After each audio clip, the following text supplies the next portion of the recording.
बिहार में नीतीश कुमार ने बीजेपी के साथ गठबंधन तोड़कर कुछ ही देर बाद आरजेडी के साथ गठबंधन कर सरकार बनाने का दावा पेश कर दिया। सभी को पता था कि सरकार तो बदलेगी, लेकिन कुर्सी पर नीतीश ही बैठेंगे। लेकिन सवाल है कि नीतीश ने बीजेपी के साथ पहली बार गठबंधन नहीं तोड़ा है, और राज्य में ज्यादा सीटें होने के बावजूद जब बीजेपी ने नीतीश को सीएम बनाया तो फिर उनकी नाराजगी की आखिर क्या वजह हो सकती है। वजह के अंदर उतरे उससे पहले आपको कुछ घटनाक्रम बताते हैं, जिससे आपको साफ हो जाएगा कि किस तरह नीतीश लगातार बीजेपी और केंद्र सरकार से किनारा कर रहे थे। सबसे पहले 7 अगस्त की घटना, जब नीतीश कुमार प्रधानमंत्री नरेंद्र मोदी के नेतृत्व में होने वाली नीति आयोग की बैठक में नहीं पहुंचे, जिसमें सभी राज्यों के मुख्यमंत्रियों को शामिल होना था। उसके बाद वो राष्ट्रपति द्रौपदी मुर्मू के शपथ ग्रहण समारोह में भी नदारद दिखे।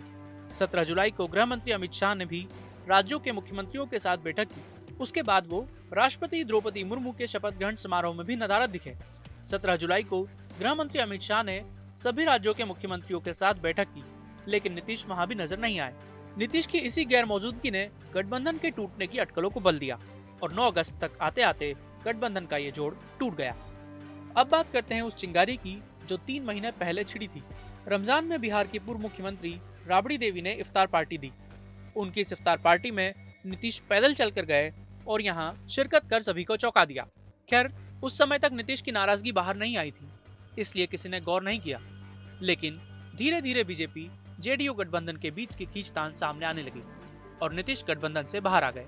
सरकार में हुए इस बड़े उलटफेर के पीछे कई सारी वजह हैं। दोनों पार्टियों के बीच पॉलिसी को लेकर कई मतभेद हैं, जैसे one nation one election PM Modi के एजेंडे में शामिल है, जबकि नीतीश कुमार की इस पर अलग राय है। कॉमन सिविल कोड को लेकर भी बीजेपी और जेडीयू का रुख अलग अलग है। इसके अलावा किसान आंदोलन, अग्निपथ, सीएए, एनआरसी समेत कई मुद्दों पर दोनों पार्टियों का रुख एकदम अलग है।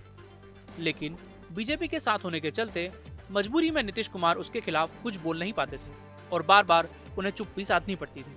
बताया जाता है कि बिहार में बीजेपी और जेडीयू के जितने सांसद हैं, उसके अनुपात में केंद्रीय मंत्रिमंडल में बीजेपी को 3 मंत्री और जेडीयू को केवल 1 मंत्री पद मिलने से भी नीतीश कुमार लंबे समय से नाराज चल रहे थे। राज्य की कैबिनेट में भी बीजेपी के मंत्रियों के सिलेक्शन में अपना कंट्रोल नहीं होने के कारण नीतीश नाराज थे।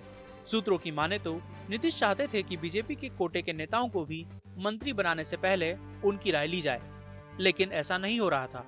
इसके अलावा नीतीश कुमार ने खुद भी बीजेपी पर बड़ा आरोप लगाया और कहा कि बीजेपी ने उन्हें हमेशा अपमानित करने का काम किया है और साथ ही वो धोखा देकर जेडीयू को खत्म करने की साजिश रच रही है, जिसके चलते उनकी पार्टी के सांसद और विधायक नहीं चाहते कि बीजेपी के साथ गठबंधन की यह सरकार आगे चले और इसीलिए वो इस गठबंधन से बाहर आ गए।